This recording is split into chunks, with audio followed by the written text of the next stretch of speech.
Minha mãe passou a vida inteira acreditando que eu era um monstro. Mas a verdade estava enterrada junto com meu pai. Literalmente. Durante anos fui assombrado por memórias apagadas, vozes no escuro e um sentimento constante de culpa. Até que, após a morte dela, voltei à casa onde tudo começou. E descobri que eu carregava muito mais do que lembranças. Prepare-se para uma das histórias mais emocionantes, sombrias e arrepiantes do nosso canal. Uma jornada pela infância quebrada, por verdades escondidas e pelo limite entre herança e maldição. Assista até o fim para entender o que realmente foi enterrado naquela casa e quem de fato era o verdadeiro monstro. Meu nome é Daniel e tudo o que vou contar aqui aconteceu. É difícil escrever essas palavras, talvez porque cada uma delas seja um tijolo no muro de culpa que carrego há anos. Cresci acreditando que havia algo de errado comigo. Minha mãe dizia com frequência que eu era diferente, mas não de um jeito bom. Ela sussurrava isso para as visitas, achando que eu não ouvia. Me olhava com olhos duros, distantes, como se eu tivesse nascido para lembrá-la de algo terrível. Mas eu era apenas uma criança tentando entender por que nunca era suficiente. A casa onde cresci ficava no interior de Minas, uma construção antiga de madeira e telhas vermelhas, cercada por um matagal que parecia crescer mais rápido do que podíamos podar. Meu pai morreu quando eu tinha 4 anos. Não me lembro dele com clareza, só de uma voz grave, mãos grandes e uma sensação de medo. Aquele tipo de medo que a gente não consegue nomear quando é criança, mas que cresce como uma raiz escura dentro da gente. Depois que ele se foi, minha mãe se fechou num silêncio gelado. Começou a trancar as portas, fechar as janelas mesmo quando fazia calor e proibia visitas. Os vizinhos sussurravam que ela tinha enlouquecido de luto, mas havia algo mais. Algo que eu só fui entender quando já era tarde demais. Lembro que, aos 9 anos, encontrei uma caixa escondida dentro do armário dela. Uma caixa de madeira escura, envolta por um pano que cheirava a mofo e lágrimas antigas.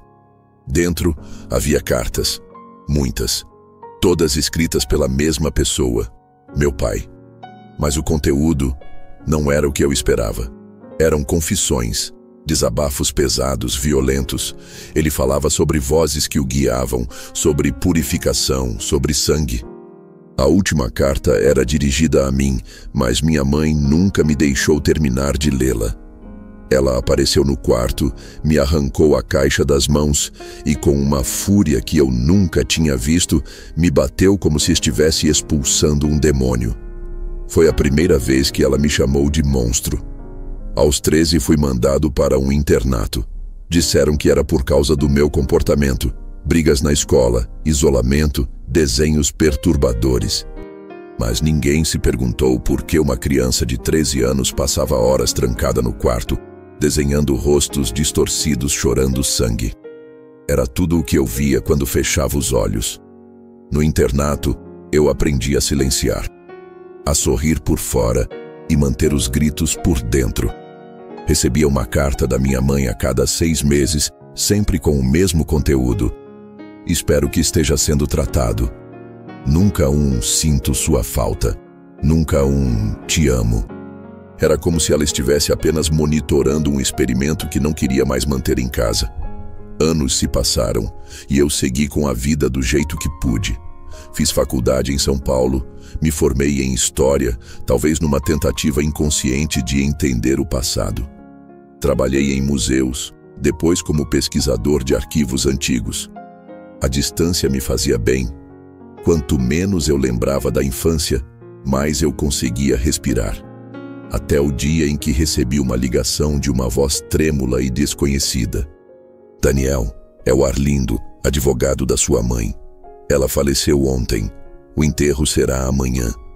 Minha reação foi o silêncio, não por choque, mas porque eu não sentia nada, nem dor, nem alívio, só um vazio. O mesmo vazio de sempre. Voltei à cidade no mesmo dia. A casa ainda estava lá, como se tivesse congelado no tempo. As mesmas paredes descascadas, as janelas trancadas com pregos enferrujados e o mato. Agora parecia querer engolir a construção. No velório, haviam poucas pessoas. Nenhum parente próximo. Minha mãe vivera isolada até o fim. No caixão, ela parecia mais serena do que jamais foi em vida. Mas ainda assim, mesmo com os olhos fechados, eu sentia aquele olhar de julgamento me perfurando a alma. Depois da cerimônia, o advogado me entregou as chaves da casa e um envelope com o testamento. Ela me deixara tudo, mas havia uma cláusula curiosa. O conteúdo do porão deve ser destruído, sem exceções. O porão. Eu nem sabia que a casa tinha um. Naquela noite, dormi ali pela primeira vez em mais de 20 anos. As memórias vinham em ondas sufocantes. Acordei no meio da madrugada com o som de algo arranhando o chão. Achei que fosse um rato. Levantei, peguei uma lanterna e comecei a procurar. Foi então que descobri uma alavanca atrás do armário da cozinha. Uma trava secreta que liberava uma passagem no chão de madeira. O porão estava lá. E o cheiro que subiu quando abri a porta era de mofo, ferrugem e algo mais. Algo que lembrava carne úmida esquecida no tempo. Desci devagar, com a lanterna tremendo na mão. As paredes estavam cobertas por jornais antigos, fotos e recortes de notícias, todas sobre crianças desaparecidas. No centro, uma cadeira de ferro enferrujada com correias de couro, e no canto, uma mala preta. Quando me aproximei e abri, senti meu estômago revirar. Dentro, havia restos de brinquedos infantis e algo envolto em plástico. Antes que eu pudesse tocar, ouvi um estalo vindo de cima. A porta do porão se fechou sozinha com força, e no escuro, uma voz sussurrou atrás de mim. Eu disse que você era igual a ele. A lanterna caiu da minha mão com um susto. A voz que ecoou no escuro não era a da minha mãe. Ou talvez fosse. Não aquela que eu conhecia em vida, mas uma versão deformada pelo medo, como um eco distorcido da infância. O ar no porão se tornou mais denso, como se algo sugasse o oxigênio ao meu redor. Meus olhos buscavam, desesperados, a luz fraca da lanterna caída, mas tudo o que enxergava era a silhueta da mala aberta e os contornos da cadeira manchada. Me ajoelhei, tateando o chão com pressa, tentando recuperar a lanterna. Quando finalmente a encontrei, a luz tremulou antes de se estabilizar. E ali, à minha frente, vi algo que não estava ali segundos antes. Um bilhete, preso na lateral da mala com um clipe enferrujado. Se você está lendo isso, é porque ignorou meu aviso. Agora é tarde. A caligrafia era familiar. Aquela letra miúda e pressionada, como se cada letra carregasse raiva acumulada. Era da minha mãe. No verso apenas uma frase. Seu pai morreu, mas nem tudo dele foi enterrado. Tremi. Me sentei no chão frio do porão, ainda sem coragem de abrir o plástico que estava dentro da mala. Parte de mim queria fugir, sair correndo daquela casa e esquecer tudo. Mas algo mais fundo, algo que me queimava desde menino, precisava saber. Eu precisava entender por que ela me odiava. Porque dizia que eu era igual a ele, o que afinal havia sido enterrado. E o que não. Peguei a lâmina de um estilete que encontrei em uma caixa de ferramentas ao lado da parede e cortei a ponta do plástico com as mãos trêmulas. Dentro havia roupas infantis, uma camisa azul marinho manchada, um par de meias listradas e um ossinho pequeno, branco e seco. Parecia o osso de uma mão, talvez de um dedo, talvez de alguém que jamais cresceu. Engoli o choro, o nojo, a dúvida.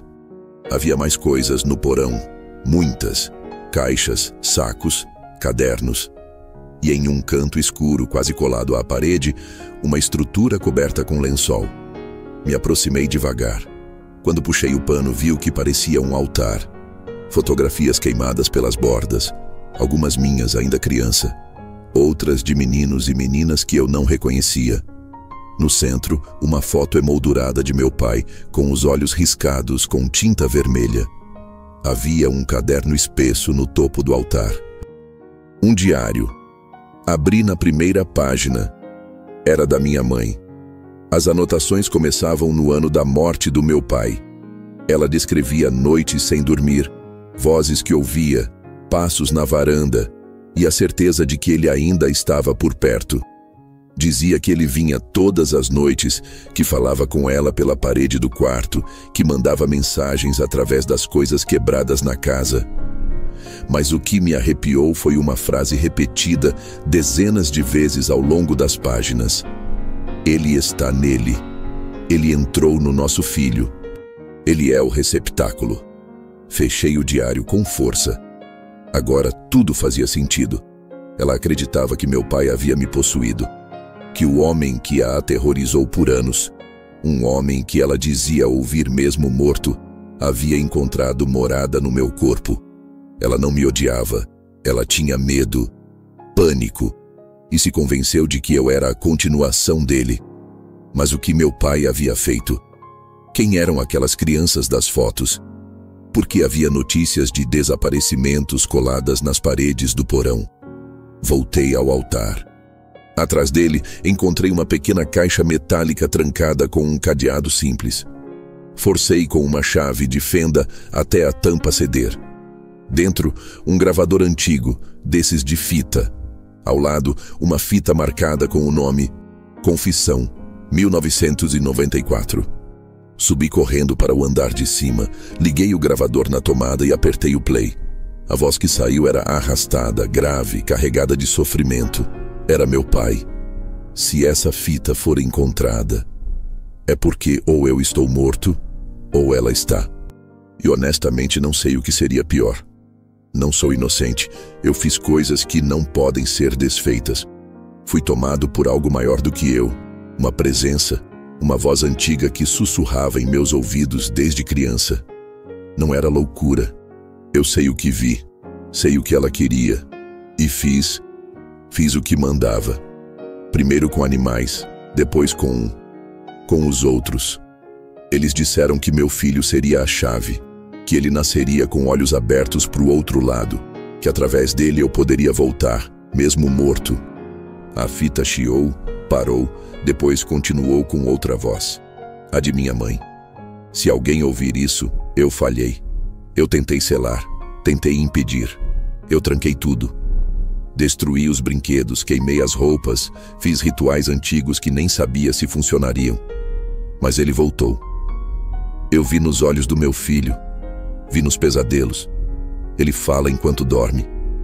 Ele repete palavras que só meu marido conhecia. Ele sabe coisas que uma criança jamais saberia. A fita parou. Fiquei ali, imóvel, com a respiração curta. Uma mistura de raiva, tristeza e medo. Era isso que ela via quando olhava para mim.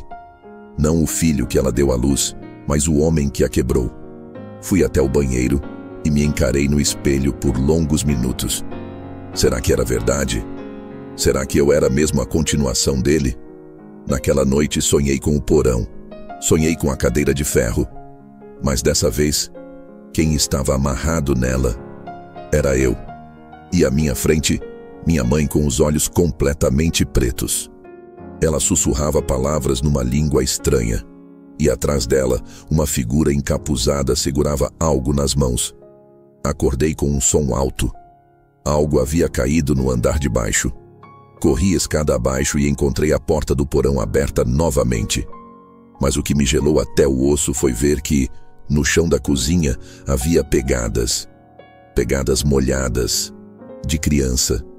As pegadas pareciam impossíveis. Pequenas, descalças, ainda úmidas, como se uma criança tivesse saído de um banho frio e caminhado até ali. Mas a casa estava vazia. Eu não ouvia nada além do som do meu próprio coração batendo descompassado e da madeira velha do assoalho rangendo sob meus pés. A porta do porão ainda estava entreaberta, o breu lá embaixo mais escuro do que antes, como se absorvesse toda a luz ao redor. Me aproximei das pegadas, agachado, tentando entender.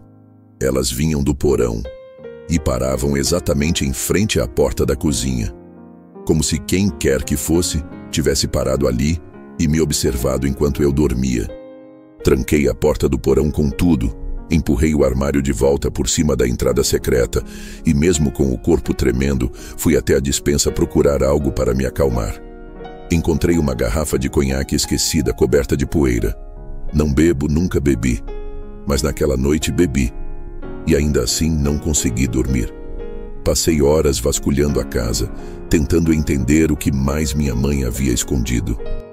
Comecei pelos armários, depois as gavetas, os fundos dos espelhos, até que encontrei um envelope lacrado dentro de uma Bíblia velha, escondida embaixo do colchão do quarto dela. Era pesado, parecia conter mais do que apenas papel. Abri com cuidado. Dentro havia um colar de prata com um medalhão antigo, dentro dele uma foto minha ainda bebê, e ao lado, algo que me gelou o sangue. Um pedaço de unha, pequeno, humano, infantil. O bilhete que acompanhava o medalhão dizia: "Se você for forte o suficiente para lembrar, vai entender. Se não for, que Deus te proteja do que há em você." Mas eu não lembrava. Não de tudo, só de fragmentos, gritos abafados, o som de madeira quebrando, o choro de uma mulher, não era minha mãe, e olhos pequenos, cheios de medo. Deixei o medalhão em cima da cômoda e fui para o quintal. O sol ainda nem havia nascido, mas eu precisava de ar. A grama estava úmida e o cheiro de terra molhada me trouxe à tona algo que eu não sabia que carregava. Uma memória reprimida. Aos 5 anos, cavando. Eu estava cavando um buraco. Meu pai atrás de mim, dizendo que aquilo era um jogo. Ele sorria. Eu também. Mais fundo, Daniel. Precisa caber inteiro. Aquela frase me atingiu como uma pancada. Precisa caber inteiro. Corri de volta para dentro, peguei a pá no galpão dos fundos e voltei ao quintal, o coração batendo como um tambor de guerra. Meu corpo parecia guiado por algo além da razão. Meus pés me levaram até uma parte do quintal onde o mato crescia mais alto, como se a terra ali se recusasse a ser tocada. Comecei a cavar. E cavar. Até o suor misturar com lágrimas. Quase 1 hora depois, bati em algo duro. Ajoelhei, limpei com as mãos com o pano da camiseta, até revelar uma tampa de madeira podre, quase desmanchando. Era uma caixa. Não muito grande, mas suficiente. Abri, e lá estavam eles. Restos de uma boneca. Um ursinho rasgado, e uma fita de cabelo vermelha, suja de terra e sangue seco. Junto a tudo isso, um papel dobrado, já quase ilegível. Apenas 2 palavras ainda podiam ser lidas. Ela chorou. Comecei a tremer. Não sabia se era de frio ou de horror. Aquela fita... Eu lembrava. Não da cena, mas da fita. Lembro de segurá-la, de colocá-la no meu próprio cabelo uma vez, brincando. Lembro da voz da minha mãe gritando ao ver aquilo, como se tivesse visto um fantasma. Voltei para dentro da casa carregando a caixa. Precisava de respostas, precisava saber quem era aquela criança, o que tinha acontecido ali. E, acima de tudo, o que meu pai tinha feito e o que ele me fez fazer. Liguei o gravador de novo. Coloquei a fita que ainda estava lá dentro. A voz da minha mãe, mais velha, mais fraca. Se você estiver ouvindo isso, significa que ele está acordando em você. Daniel, você não se lembra, mas havia outra criança. Uma que não era nossa. Uma que ele trouxe. Disse que era da cidade vizinha. Disse que era para você brincar. Mas você fez coisas, meu filho. Coisas que ele mandou. Eu tentei impedir, tentei arrancar isso de você, tentei te salvar. Mas você ria, e os olhos, seus olhos, Daniel, eram iguais aos dele. A fita fez um ruído, depois um silêncio desconfortável, e então, enterrei os brinquedos dela, queimei os registros, apaguei o nome. Mas o espírito nunca foi embora. Ele vive entre as paredes, ele te observa. E talvez agora ele queira sair. A energia da casa caiu naquele exato momento. O gravador parou. As luzes se apagaram. E o som de algo subindo as escadas do porão ecoou por toda a casa. Passos leves.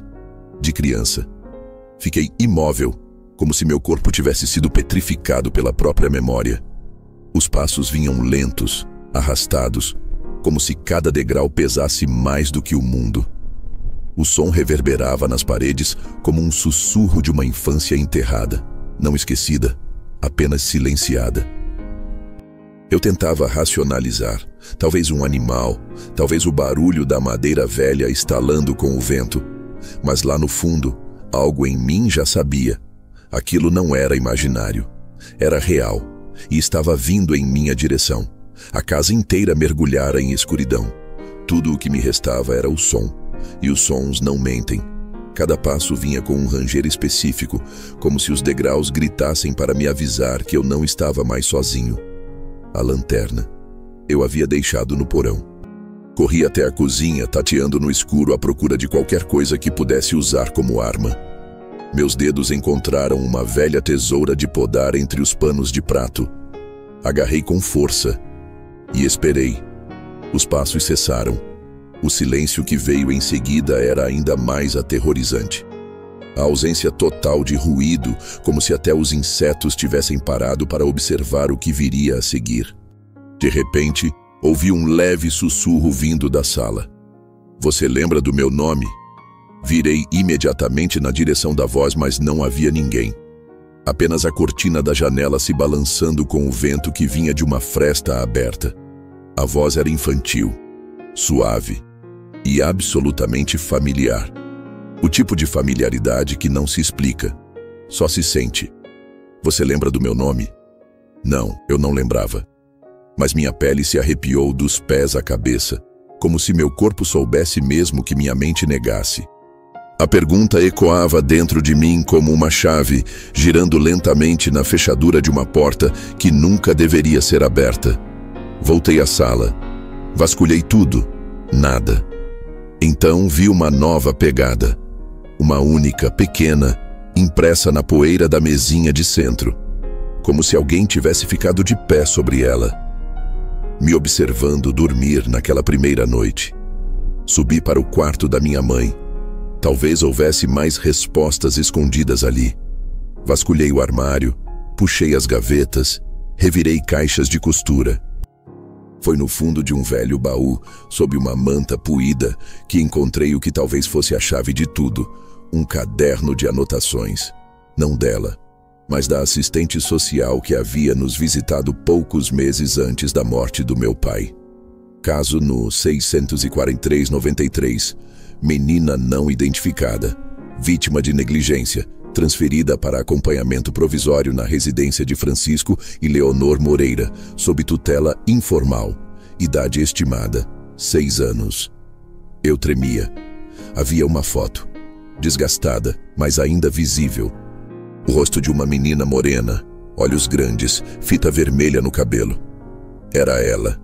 E então as lembranças voltaram com violência. A garota no quintal, brincando comigo sob o olhar atento do meu pai. Ele sorrindo, incentivando, eu rindo, até o momento em que ela caiu. Não lembro como, só lembro do sangue e do grito da minha mãe quando nos encontrou. Ela a carregou nos braços, coberta de lama e silêncio. Ela desapareceu naquela noite e ninguém nunca mais falou sobre isso. Desci com o caderno nas mãos. Precisava saber se havia mais algo escondido. Comecei a bater nas paredes, ouvindo cada som, cada diferença no eco. Foi atrás da estante da sala que descobri. A madeira oca denunciava um compartimento escondido. Arrastei a estante, derrubei livros e molduras e ali estava. Uma porta fina, estreita, trancada com uma barra de ferro. Com força, arrombei. O que vi do outro lado me fez quase cair para trás. Era um quarto infantil, intocado. Paredes cobertas por desenhos, alguns infantis, outros não, bonecas empoeiradas, uma cama pequena e sobre ela um bilhete escrito com uma letra trêmula. Não era culpa dela, mas ele fez com que fosse. No chão, em frente à cama, havia outra fita de cabelo, idêntica à da caixa no quintal.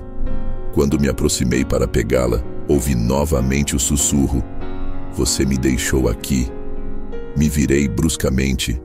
Nada, apenas a boneca no canto, caída de lado. Me aproximei. Algo em seus olhos de botão me incomodava. Pareciam humanos. Toquei nela com a ponta dos dedos. Um arrepio subiu pela espinha. Você prometeu brincar comigo para sempre. Dessa vez, a voz veio de todos os cantos da casa. Como se cada parede, cada viga, cada fresta respirasse aquelas palavras. Saí correndo do quarto, coração aos pulos. As luzes ainda apagadas. A casa inteira parecia pulsar com uma energia que eu não entendia. Voltei ao porão. Precisava encarar aquilo de frente. Destrancar o que minha mãe tentou selar, entender o que eu havia feito, ou o que haviam feito através de mim. Quando abri a porta do porão, vi que a cadeira de ferro agora estava ocupada. E nela, sentada, imóvel, com os olhos fixos em mim, estava a menina da fita vermelha. Mas ela estava diferente. A pele pálida, os olhos sem brilho e um sorriso largo demais para um rosto tão pequeno. Agora você lembra. A imagem dela na cadeira me congelou por dentro. A fita vermelha presa com perfeição no cabelo, o vestido branco manchado de terra e sangue nas bordas, e aquele sorriso. Um sorriso que não deveria existir. Era largo, forçado, como se alguém tivesse esculpido no rosto de uma criança a expressão de um cadáver. Não me mexi, só respirei, ou tentei. A escuridão parecia vibrar ao redor dela, como se o ar no porão pulsasse num ritmo próprio, alheio ao meu coração acelerado. A lanterna caída no canto do chão começou a piscar sozinha, jogando sombras tremeluzentes nas paredes. Ela não se movia, apenas me olhava, como se soubesse que, depois de tantos anos, eu finalmente estava vendo. Você me deixou. Ela sussurrou. A voz era suave, mas arrastava dor suficiente para revirar o estômago. Eu era só uma criança. Respondi, num sussurro que mal saiu da garganta. Eu não sabia.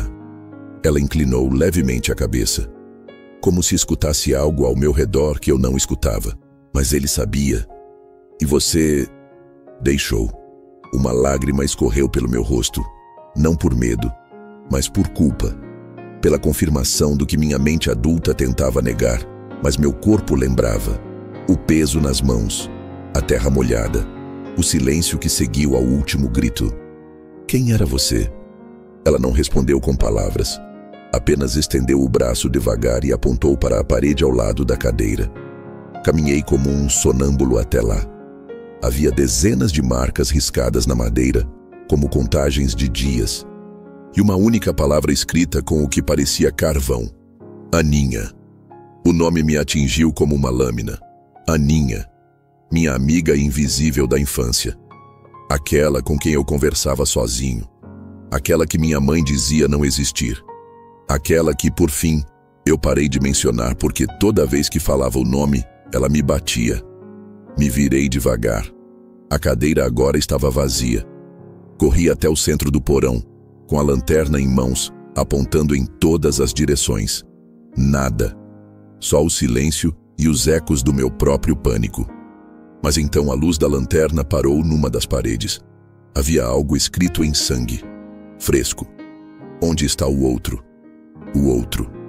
Aquela palavra ecoou dentro de mim com um estrondo. Meu pai. Lembrei da carta que ele escrevera para mim e que minha mãe arrancara das minhas mãos. Talvez ela ainda estivesse escondida em algum lugar da casa. Subi correndo, tropeçando nos degraus, os joelhos batendo na madeira, o suor colando a camisa ao meu corpo. Revirei os armários do quarto dela como um animal desesperado. Nada. Até que, atrás da prateleira mais alta, encontrei um envelope colado com fita adesiva no fundo do móvel. Rasguei com os dentes. Era a carta. Escrito com tinta preta, as palavras tortas, como se a mão que as escreveu tremesse de raiva ou agonia. Daniel, se um dia você ler isso, quero que saiba que o que colocaram dentro de mim quando eu era menino não foi embora. Ele só esperou. A voz voltou no dia em que você nasceu. E ela disse que precisava de um lugar novo, que o sangue precisava continuar. Eu não queria. Mas ela mostrou o futuro. Mostrou o que aconteceria se eu resistisse. E então, eu deixei. Dei passagem. Primeiro para mim, depois para você. Quando aquela menina chegou, a voz disse que o selo seria completo, que só ela poderia ativar.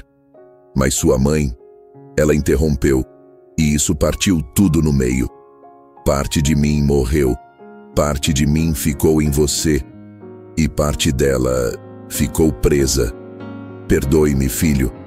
Você não é o monstro. Você é o cárcere. As palavras dançavam diante dos meus olhos. Cárcere. Eu não era o mal. Eu o carregava. Tudo fez sentido. Os pesadelos, as vozes, as mãos suadas, as visões, o sentimento constante de estar sendo observado desde dentro. Corri para o banheiro, me encarei no espelho e pela primeira vez vi, atrás dos meus olhos, alguém me observava. Você quer sair, não é? Sussurrei quase sem perceber. O espelho começou a embaçar, mesmo sem vapor. Uma frase se formou na névoa. Ela sabe onde. Aninha. Desci as escadas em disparada. Precisava encontrá-la. Precisava terminar o que foi interrompido. Quando cheguei ao porão, a cadeira estava virada. E no chão, em frente a ela, havia uma trilha de pegadas pequenas, brilhando como se tivessem sido feitas com luz. Segui-as. Elas levavam até a parte mais antiga da casa. Um corredor que minha mãe trancava quando eu era pequeno. A porta estava entreaberta agora, como se o tempo tivesse finalmente cedido. Lá dentro, um quarto escuro. E no centro, uma figura agachada, de costas para mim, balançando levemente o corpo para frente e para trás. Cabelos escorridos, mãos miúdas no colo. Aninha. A figura parou. Virou-se devagar. Mas o rosto não era de uma criança. Era o meu. Você demorou para lembrar, Daniel. O rosto que me encarava era o meu, mas não era espelho, não era reflexo. Era algo vivo, de carne e sombra, um simulacro de mim mesmo, mais jovem, mas com os mesmos olhos, a mesma cicatriz pequena na sobrancelha esquerda que ganhei ao cair da bicicleta aos 7 anos. A cópia sorriu. Não o meu sorriso. Era torto, quase debochado. Como se soubesse o que eu ainda não sabia. Ou pior, como se esperasse esse momento desde sempre. Quem é você? Minha voz saiu rouca, sufocada pelo medo. Eu sou o que você deixou entrar. A resposta veio sem hesitação. A voz era idêntica à minha, mas falava com um peso que nunca senti sair da minha boca. E ela é quem você esqueceu. Atrás dele, no canto escuro do quarto, a silhueta da menina com a fita vermelha apareceu de pé. Os olhos baixos, as mãos trêmulas, como uma lembrança prestes a se materializar em dor. Ela ficou presa quando você se recusou a lembrar. Continuou o outro eu. Sua mente se fechou, Daniel. E no espaço que ela deixou, eu cresci. Comecei a recuar, sentindo o corpo esquentar, o coração disparado como se tentasse fugir de dentro do meu peito. O chão sob meus pés parecia pulsar como se respirasse junto com aquela coisa. Comigo. Com ele. Isso não é real. Tentei dizer, como um mantra inútil. Isso não pode ser real. A realidade é o que sua mãe tentou apagar. E agora que ela morreu, ele se aproximou, um passo de cada vez. Você está sozinho com tudo que ela escondeu. Aninha levantou os olhos. Havia uma tristeza profunda neles. Não medo, não raiva, mas dor. Uma dor antiga, quieta, como se todos os anos presa ali tivessem esvaziado qualquer esperança de libertação. Você precisa lembrar o que fez. Ela sussurrou. Só assim pode me tirar daqui. Meu corpo reagia como se cada músculo estivesse travado, mas minha mente estava se abrindo, como uma porta antiga sendo forçada, rangendo com as memórias que voltavam à força. O dia, o quintal, o jogo. Meu pai segurando minhas mãos, me guiando enquanto eu enterrava a caixa. A Aninha não se mexia, ela não chorava. Ela só dizia: "Tá doendo, Daniel." E eu, criança, achando que era brincadeira, achando que ela voltaria quando o jogo acabasse. Eu não sabia. Murmurei com as lágrimas escorrendo. Eu não queria. O outro, eu riu. Um som seco, como pedra arranhando pedra. Mas você fez. E agora somos 3. Ele apontou para o chão.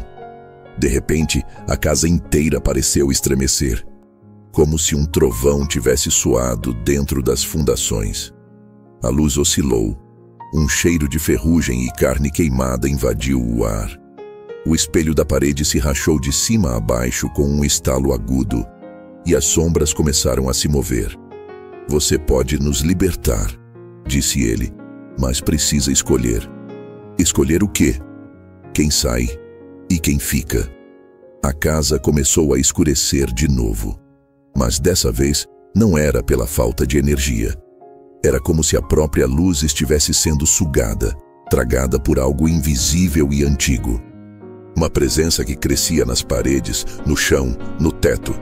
E então, de um canto do quarto, surgiu outra voz, familiar, seca, carregada de dor e fúria. "Ele mentiu para você, Daniel. Era minha mãe, mas não viva."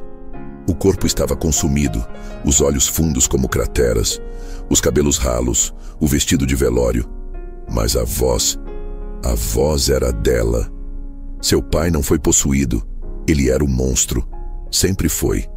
E você era só uma criança com medo demais para entender o que fizeram com você. A cópia de mim se virou para ela, mas não recuou. Apenas sorriu de novo, como quem assiste a uma peça já ensaiada. "Cale a boca, Leonor", ele disse, e sua voz tremeu pela primeira vez. "Você morreu sem conseguir parar o que começou." Minha mãe avançou, cambaleante como quem luta contra algo que puxa de volta para o outro lado. Mas seus olhos estavam fixos em mim. "Você não é ele, nunca foi. Mas se não me ouvir agora, vai se tornar." Aninha se aproximou de mim e segurou minha mão. Pela primeira vez senti calor. A mão dela era quente, viva, pulsava. "Daniel", ela disse com a voz embargada, "só você pode abrir a caixa. Aquela onde sua mãe guardou a verdade." "Que caixa?" "A debaixo do altar, no porão."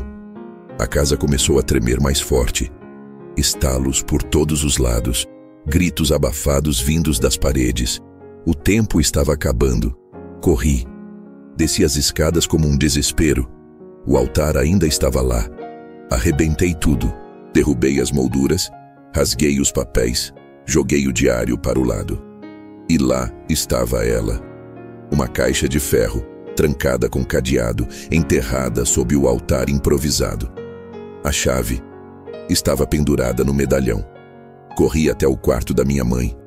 Puxei o cordão de dentro da Bíblia e voltei. Meus dedos tremiam tanto que quase não conseguia encaixar. A caixa se abriu com um estalo surdo. Dentro, uma fita de vídeo antiga, uma daquelas cassete grandes de câmera dos anos 90. O rótulo: "Jogo com o Papai, Daniel e Aninha, 1994. Fiquei olhando para a fita como se ela fosse uma bomba prestes a explodir. Aquele objeto compacto, silencioso, era agora o coração pulsante de todos os meus traumas, de todas as perguntas não respondidas. Jogo com o Papai, Daniel e Aninha, 1994. Minha infância inteira comprimida em minutos de imagens que minha mãe tentou enterrar para sempre. Levei a fita até a velha TV no quarto dela. O videocassete ainda estava conectado, coberto de poeira, mas funcionando. As luzes da casa oscilavam, as paredes estalavam, e a sensação de que o tempo estava colapsando sobre si mesmo me sufocava. Coloquei a fita. O vídeo começou com estática e uma trilha sonora estranha, como o som de fita magnética roçando contra o tempo. Imagem surgindo. Meu pai segurando a câmera, sua voz animada. Hoje é dia de brincadeira com o Daniel e a amiguinha nova dele. A Aninha. Um presente especial para ele. A câmera vira e mostra meu rosto. Eu tinha uns 5 anos. Sorria com força, com os olhos brilhando. Do meu lado, Aninha. Fita vermelha no cabelo, sorriso tímido. Ela olhava para a câmera com estranhamento, como se soubesse que algo estava errado. Vamos pro quintal. A voz do meu pai ecoa. O vídeo corta para a parte dos fundos da casa. Ele nos filma cavando, rindo. Ele faz piadas, incentiva. Entrega uma caixa pequena a mim e manda eu enterrar. Eu obedeço. Depois, ele diz algo que faz a câmera tremer um pouco. Agora fecha os olhos, Daniel. Vamos brincar de sumir. A imagem se move rapidamente. A câmera parece cair por um instante, como se ele tivesse a deixado de lado. Os sons mudam. Há gritos. Primeiro da Aninha, depois silêncio, depois a minha voz. Papai. Ela parou de brincar. A imagem volta. Meu pai reaparece ofegante. Sorri para a câmera. Seus olhos estão vidrados. Há manchas de sangue em sua camisa. Pronto, tá feito. Agora ela vai viver dentro da gente. Eu grito. Um grito puro, cru. E o vídeo acaba. A fita continua rodando, mas a imagem se apaga como se a última cena tivesse sido arrancada à força. Arranquei a fita do aparelho com as mãos tremendo. Quis quebrar, destruir, mas algo me impediu. Havia mais, sempre havia mais. No espelho do quarto, uma frase escrita em condensação. Você viu, agora liberte. Fui até o porão. Aninha me esperava na cadeira de ferro, os olhos calmos, tristes. O outro eu também estava lá, encostado na parede, braços cruzados como quem assiste a um ritual inevitável. Você viu, disse ele, com a voz tranquila demais. Agora precisa decidir. Quem vai carregar isso daqui para frente? Isso o quê? O legado. Olhei para Aninha. Eu não quero isso. Não quero ser nada disso. Ela estendeu as mãos. Então deixa comigo, disse baixinho. Eu posso levar ele de volta, mas você tem que abrir a porta. Que porta? Ela apontou para a parede dos fundos do porão. A mesma que eu jamais havia tocado, onde os jornais estavam colados com tanta força que pareciam parte da estrutura da casa. Comecei a arrancá-los com as mãos, um por um. Por trás deles, símbolos estranhos desenhados a carvão. Palavras em uma língua que eu não conhecia, mas que de algum modo entendia. As letras pulsavam, se moviam. No centro, uma pequena porta de madeira coberta por camadas e camadas de verniz escuro. Não tinha tranca. Apenas uma alavanca de ferro enferrujada.